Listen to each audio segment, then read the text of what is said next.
It was entertaining, and both teams put up a lot of points, but ultimately SMU got outplayed and outworked by one of the nation's best.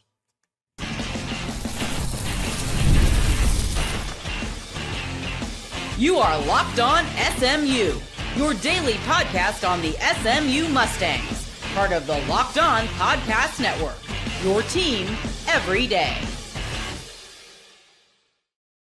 What's up, everybody? Welcome to Locked On SMU on a Thursday, December 4th, part of the Locked On Podcast Network, your team every single day. Appreciate you making us our first listen of the day and for making the Locked On Podcast Network the #1 sports podcast network that is available. Our episode today is brought to you by FanDuel.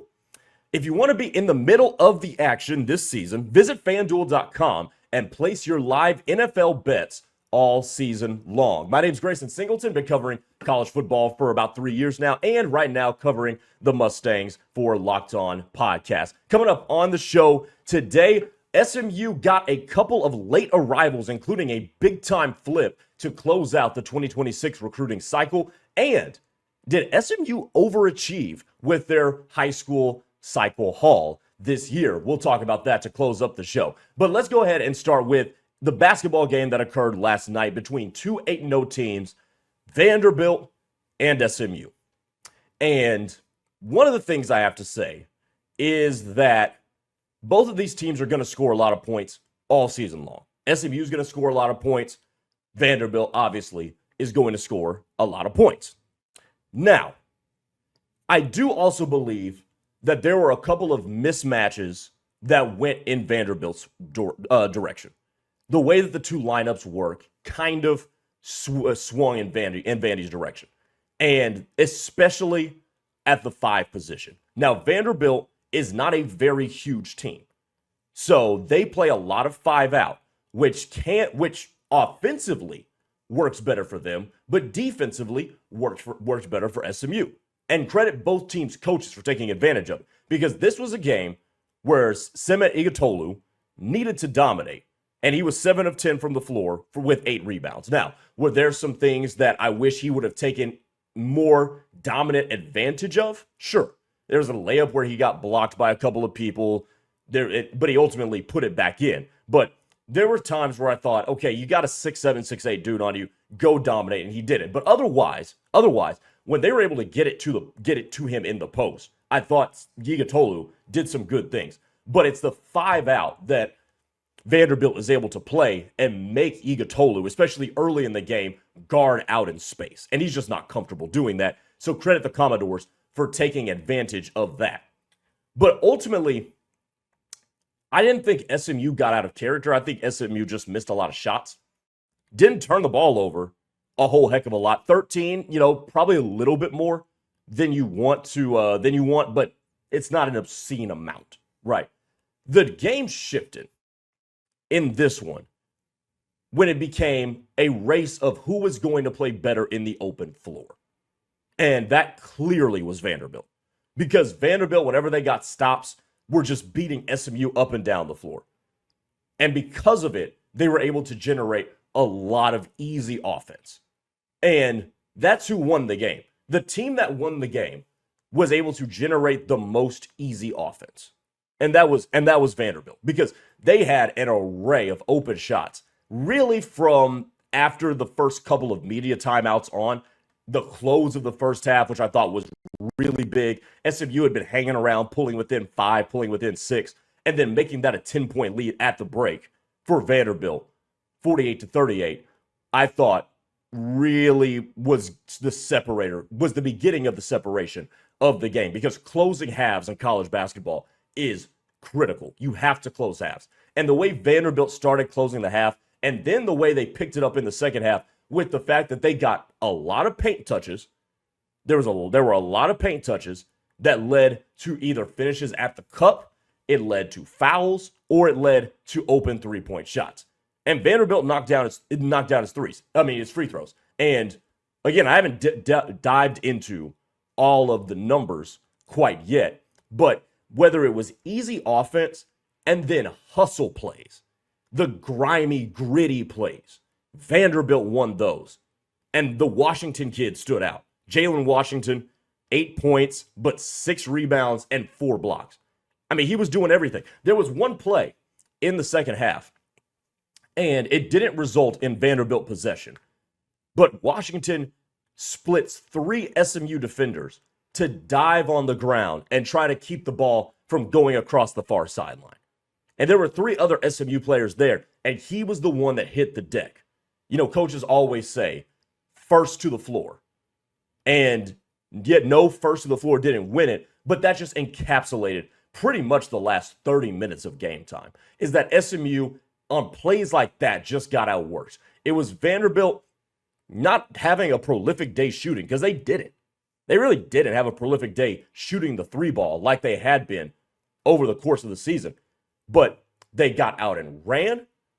They were more physical. And they were the team that worked the hardest for it. And I've got no problem saying that, because that's the reality of the situation. Now, if you want to get into the numbers, SMU held Vanderbilt to 25% shooting from 3, 6 for 24. The problem was SMU didn't make its threes, 2 of 17. And you're not going to be able to go an entire half without hitting a 3 and expect to beat this Vanderbilt team. Like, I think SMU was 0 for 6, I believe, at halftime, 0 for 5 or 0 for 6. So that's just not going to work. And then you juxtapose that with the fact that the field goal disparity was 42% to 57%. You're just not going to win. You're not going to win those games. Not against a team like Vanderbilt. But even before you got into the numbers will tell you one thing. But if you watch the game, which team had easy offense? That was Vanderbilt. Which team had to feel like it just worked really hard for almost everything? That was SMU. SMU didn't get a whole lot of open, easy shots. And when they did, they didn't hit most of them either. Like Boopy Miller, got some of his. He only had 17 points on 5 of 13 shooting. They made him work. They got physical with him. And SMU's defense on the perimeter was physical, especially at the beginning of the game and in points in the second half. But ultimately, you just got beat by a better team. You got beat by a better team, and you got beat by a team that outworked you. And those two can't happen if you're SMU, if you want to spring an upset. No, you can't be the team that's not as good and at the same time get thoroughly outworked. Those two things can't happen. But if you are going to be outworked, you got to at least shoot the ball better. And they didn't shoot the ball better. Against a team that has length, a team that's good, but a team that you could have hung with better than they did. But ultimately, look, you're still off to a good start to the year. You're 8-1. Like, this is not some kind of emergency that's going on with SMU basketball. But they did get outworked last night. And the game and the offense and the flow of everything just came easier to that Vanderbilt team. It's the reality of the situation. Not, nothing to hang your head about. But going forward, that's going to have to be better for the Mustangs. All right, coming up next, let's get back to National Signing Day, because SMU just signed a historic class, and they had 2 late additions, one from the JUCO ranks and one from the high school ranks to cap it all off. We'll talk about that on the other side. Keep it here on Locked On SMU. The holidays are officially here, which means gift hunting season is on. And if you want something meaningful, personal, and guaranteed to get a reaction, Aura Frames is the gift that delivers every time. It's not just something you wrap. It's a way to share memories. Because Aura isn't your average picture frame. You can preload the frame with photos before even gifting it. So when they plug it in, the memories are already there. No apps to figure out, no setup headaches, just instant smiles. Grandparents, parents, newlyweds, anyone who loves a photo would love this. And the packaging comes gift ready, no price tag and no wrapping needed, which is a huge, huge win. For a limited time, save on the perfect gift by visiting auraframes.com to get $35 off Aura's best-selling Carver Matte frames, named #1 by Wirecutter, by using promo code COLLEGE. Listeners and friends, that's auraframes.com, OURA frames.com, promo code COLLEGE. This deal is exclusive to listeners and frames sell out fast. So order yours now to get it in time for the holidays. Support the show by mentioning us at checkout. Terms and conditions apply.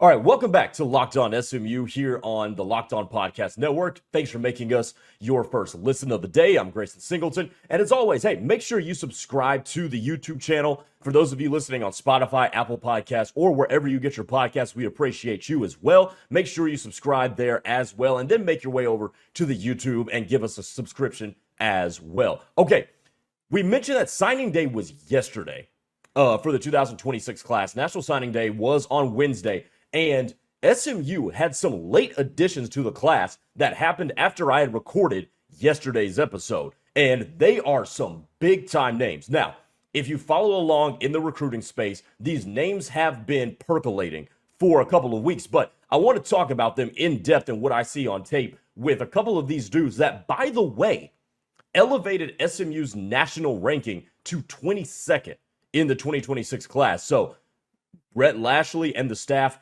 did some work on the recruiting trail. They came into signing day as the 25th ranked class, get you a couple of other guys at late additions, and now they are the 22nd ranked class, and that's probably where they're going to finish for the 2026 cycle. But a couple of these names that you should know if you missed it, and we'll start with the JUCO rankings before we get to the offensive lineman that Garen Justice was able to flip from Alabama.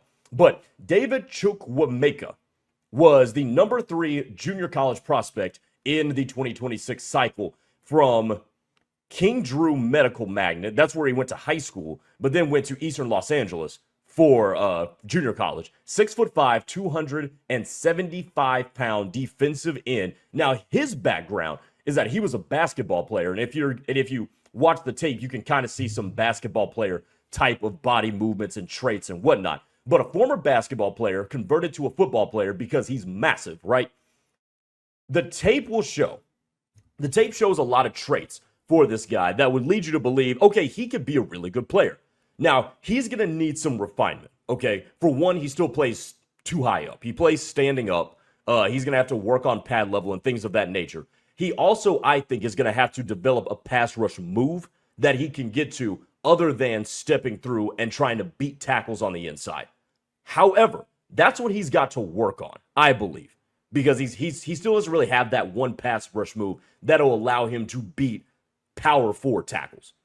However, he has really good bend, which kind of contradicts the fact that he plays standing straight up, or at least a little bit too high up, but he does, at the same time, have really good bend and really good power.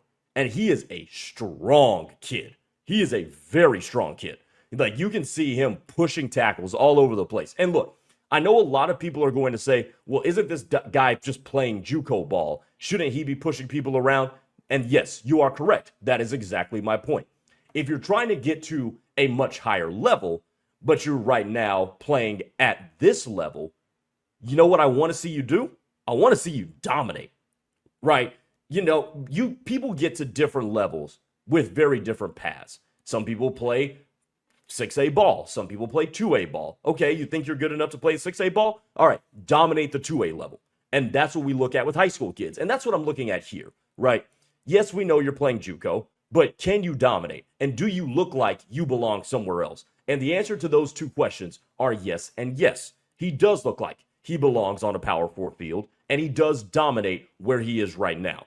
Now, he's got incredibly long arms. He's a very fast mover, very quick and agile, too. I do like that about him. So you're coming up where you're going to have to replace some pass rushers and replenish depth at that edge rusher position, too. So David Chukwuemeka, I think, is an excellent add for this SMU team, not just with his skill set, but also the timing of it all, too. Because SMU's done a really good job of replacing edge rushers the last couple of years. And they're coming up on doing so again here real soon. So I like his addition. Good against the run, good instincts against the run, obviously a knack for rushing the passer, quick guy, and I love his strength. If he can maintain that strength and quickness, he'll probably add about 10 pounds to play in the Power 4 as well.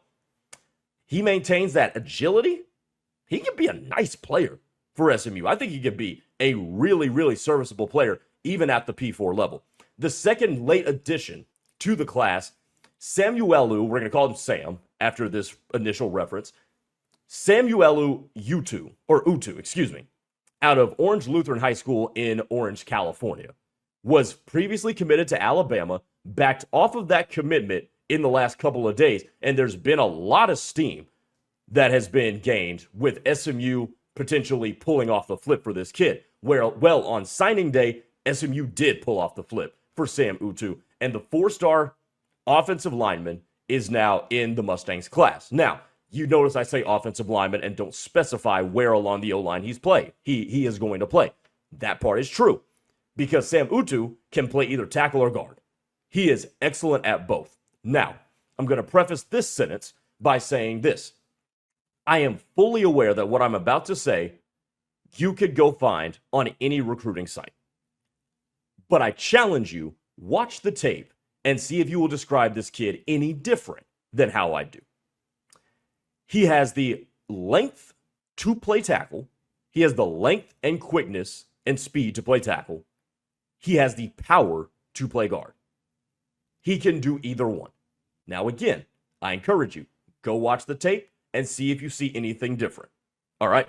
Now, there is another word I would use to describe Sam Utu that I don't use for offensive linemen very often. And I talk recruiting as part of my day job. I talk recruiting here on this show.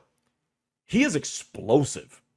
He is really explosive. And he's explosive off the ball, but he's also explosive as a puller. Now, what do I mean by that? There's a rep on his tape. And I'm sorry that I can't cast it onto this screen and onto this show. But there is a rep on his tape where you can see him literally shuffle from the right guard position all the way to the left side where he pulls from.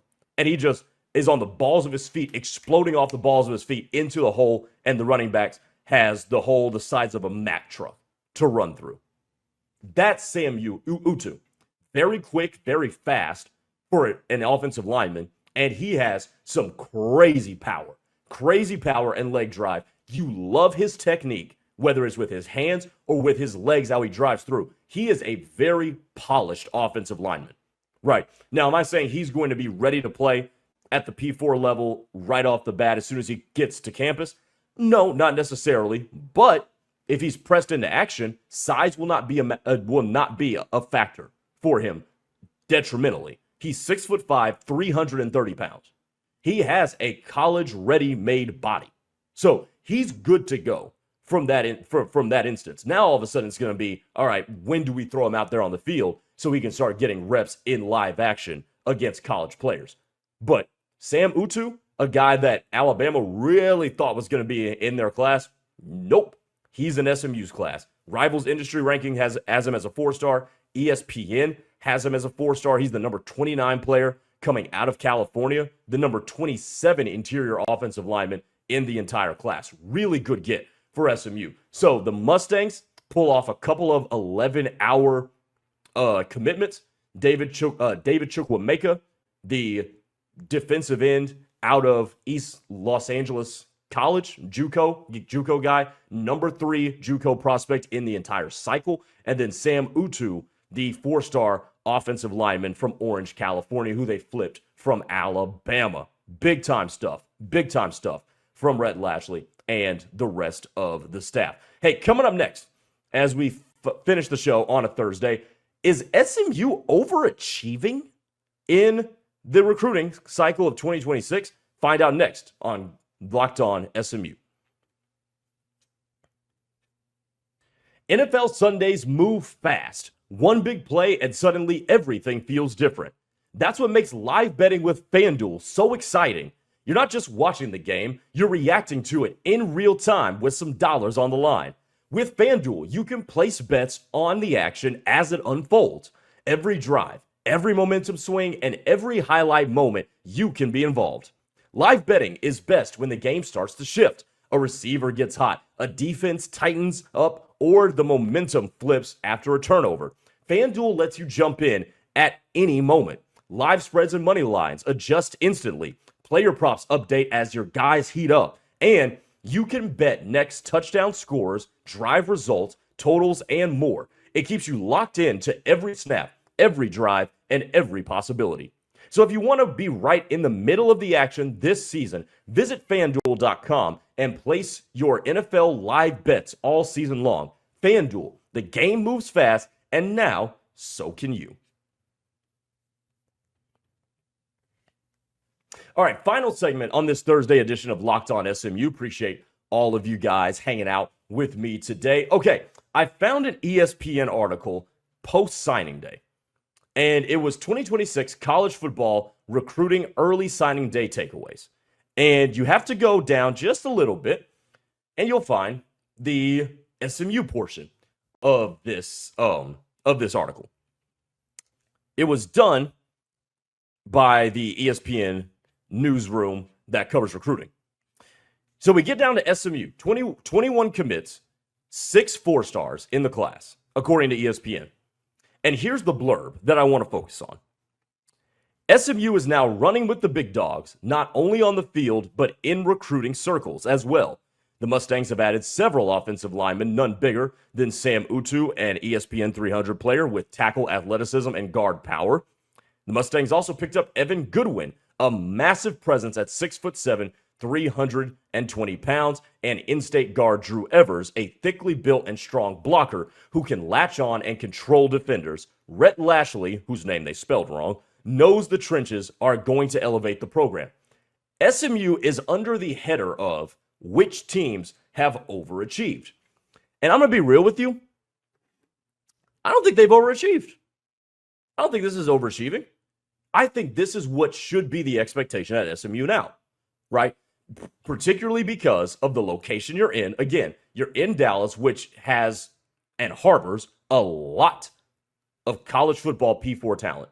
You're right up the street from Houston. So if somebody wants to leave Houston, okay, maybe let me go up to Dallas. You're right around San Antonio, right around Austin. Obviously not, close, but you're within hours of Austin and San Antonio. Nice places to go get P4 talent. I don't think SMU's overachieving. You're talking about a team in SMU that went to the college football playoff in 2024, was on the doorstep of going back to the ACC championship game in 2025. They have won 19 games in 2 seasons in the Power 4. That is 9.5 wins per season in the Power 4. I know it's only been 2 years. Like, this should be the expectation. Overachieving for SMU. If SMU was a top 10 class, okay, I'd be willing to entertain the is SMU overachieving type of thing. But they're the 22nd ranked class. They're the 5th ranked class in the ACC for 2026. I think this is right where expectations should be. You're talking about a school that is in a pristine location, has enormous amount of resources to work with, a good coaching staff, and they've been viable and have had success in the Power 4. 22 is not overachieving for that set of circumstances. Now, if one of those change, okay, now we're having a different conversation here. Also, not to mention the fact that SMU, while it's not a historical blue blood program, has had a history and a tradition that is rich in football. It's just had a sizable gap between when that was and their current and present relevance. So I think this is right where SMU should be. Now, you see the list of 4-stars. I mean, that's 6 4-stars in the ESPN 300. I believe, according to Rivals, it might be 5, maybe 6 now that David Chukwuemeka has signed with the Mustangs. So that might have grown. But nevertheless, they are signing the highest number of 4-stars that they've signed in any given class. I think the previous high, at least in the internet recruiting era, was like 2 in one particular class. So they are achieving unprecedented highs. That much is true. Like that can be true at the same time as saying they're not really overachieving. The point to focus on with SMU's 2026 class is that it is a historical one. That is factual. That is 100% factual that it is a historical class for SMU, but it doesn't necessarily mean they're overachieving. Now, let's juxtapose that with this. Did they have some recruiting wins that have opened everybody's eyes and maybe have caught some people by surprise? That is a yes. That is an unquestioned yes. Because you're talking about they beat out Arizona State was pretty much the runner-up for David Chukwuemeka. I would venture to say that is the case. So you beat out Arizona State. Okay, cool. You just flipped a kid from Alabama. Okay, that's new. That's not something we're used to. Okay, like if you want to use that as your overachieving argument, okay, I'm not going to call you crazy for that. So you flipped a kid from Alabama. You beat out Oklahoma for Aldrin Miles, beat out Miami for Zachary Turner, beat out Ohio State primarily for Drew Evers, and then you were able to sign Evan Goodwin as well, another four-star tackle. So if you want to say now that they're running with the big boys, yeah, cool. But I think SMU, could be, as they continue to build this thing, SMU could be a notch below one of the big boys. I mean, because the big boys, think about it, are Ohio State, Texas, Oklahoma, Notre Dame, Miami. It waffles in and out of it in this particular day and age. LSU, right? And then you've got that tier of teams that can make the college football playoff behind a lot of those schools. And I think SMU is one of them. Like, I don't think SMU, if you're going to make a hierarchy, I don't think SMU is that far below all those other schools. I just don't. And that's an unbiased opinion. That's just me thinking on the macro perspective of college football. So to say they're overachieving, I think is denying where SMU, or at least at minimum being oblivious to where SMU is right now. And that's the fact that it's a viable college football playoff type of program in the ACC, and a more than viable combatant in the ACC. So you shouldn't be surprised going forward when this stuff happens. 6 4-stars? At this point, finishing in the top 25 of a class, at minimum the top 30, should be the expectation at SMU now. It wasn't 5 years ago. I know some people are going to try to bring in past classes and like, oh, we couldn't do this, that, and that 5 years ago. Yeah, 5 years ago you weren't in the ACC, and it wasn't legal to deploy all your resources. Okay? The world has changed. The rules have changed. Opinions can change now. So, ultimately, this should be the norm. This should be the expectation for SMU. If anything in terms of overachieving, it would be if SMU launches itself into the top 15 and approaches and maybe gets into the top 10. That's some big time stuff. But 22? Nah. That's where SMU should be this year and going forward. All right, that'll do it for Locked On SMU here on the Locked On Podcast Network on a Thursday. Appreciate you making me your first listen of the day. For your second listen, go check out Locked On ACC on YouTube or wherever you get your podcast, hosted by Kenton Gibbs and Alex Dono, as they give you all the intrigue of the most interesting conference in the ACC in the country. That is the ACC. From the conference championships to rivalries and everything in between, hit up Locked On ACC, again, on YouTube or wherever you get your podcasts. We'll talk to you tomorrow to close out the week. Take it easy, everybody.